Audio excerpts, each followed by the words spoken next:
ಅದು ಬೇಗ ಬೇಗ ಚುನ್ಮುನ್ ಹತ್ರ ಹೋಗಿ ಚುನ್ಮುನ್ನ ನೋಡಿ ಹೀಗನ್ನುತ್ತೆ. ಚುನ್ಮುನ್, ನೀನೇನ್ ಮಾಡ್ತಿದ್ಯಾ ಇಲ್ಲಿ? ನಿನ್ನ ಮಕ್ಳ ಹತ್ರ ಹೋಗಿಲ್ವಾ? ನಂಗೆಲ್ಲ ವಿಷಯ ಹೇಳು. ನೀನು ಇಲ್ಲೇನ್ ಮಾಡ್ತಾ ಇದ್ಯಾ ಅಂತ. ಆಗ ಹದ್ದು ದಾದಾಗೆ ಚುನ್ಮುನ್ ಎಲ್ಲ ಹೇಳುತ್ತೆ. ಹದ್ದು ದಾದ, ಇವತ್ತು ನನಗೆ ಮೈ ಹುಷಾರಿಲ್ಲ, ಆದ್ರೆ ಮಕ್ಕಳಿಗೆ ಹೊಟ್ಟೆ ಹಸಿವು, ಅದಕ್ಕೆ ಏನೋ ಮಾಡಿ ಊಟ ತಗೊಂಬರೋಣ ಅಂತ ಬಂದೆ. ಇಲ್ಲಿ ನೋಡಿದ್ರೆ ಈ ಕಪ್ಪು ಕಾಗೆ ನನ್ನ ಬಂಧಿಸ್ಬಿಟ್ಟ. ನೀನು ಚಿಂತೆ ಮಾಡಬೇಡ, ನಾನು ಎಲ್ಲ ಸರಿ ಮಾಡ್ತೀನಿ. ಮತ್ತ ಕಾಗೆಗೆ ಇವತ್ತು ನಾನು ಪಾಠ ಕಲಿಸ್ತೀನಿ.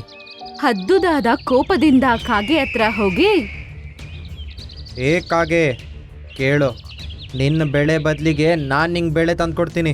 ಅವಳನ್ನ ನೀನು ಬಿಟ್ಬಿಡು. ಅವಳ ಚಿಕ್ಕ ಚಿಕ್ಕ ಮರಿಗಳಿವೆ. ನಾನು ಬಿಡಲ್ಲ. ನೀನು ಸುಮ್ಮನೆ ನನ್ನ ದಾರಿಯಲ್ಲಿ ಬರಬೇಡ. ನಿನ್ನ ಕೆಲಸ ಮಾಡು.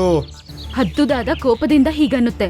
ಏ ಕಾಗೆ, ಕಾಗೆ, ನನ್ನ ಮಾತನ್ನ ಪ್ರೀತಿಯಿಂದ ಒಪ್ಕೋ. ಇಲ್ಲ ಅಂದರೆ ಅದಕ್ಕೆ ನೀನು ಒಳ್ಳೆ ಪಾಠ ಕಲಿತೀಯ.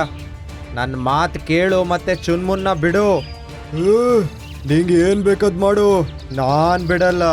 ಕಪ್ಪು ಕಾಗೆ, ನಾನು ನಿಂಗೆ ನನ್ನ ಮನೆ ಕೊಡ್ತೀನಿ. ಚುನ್ಮುನನ್ನ ನೀನು ಬಿಟ್ಬಿಡು.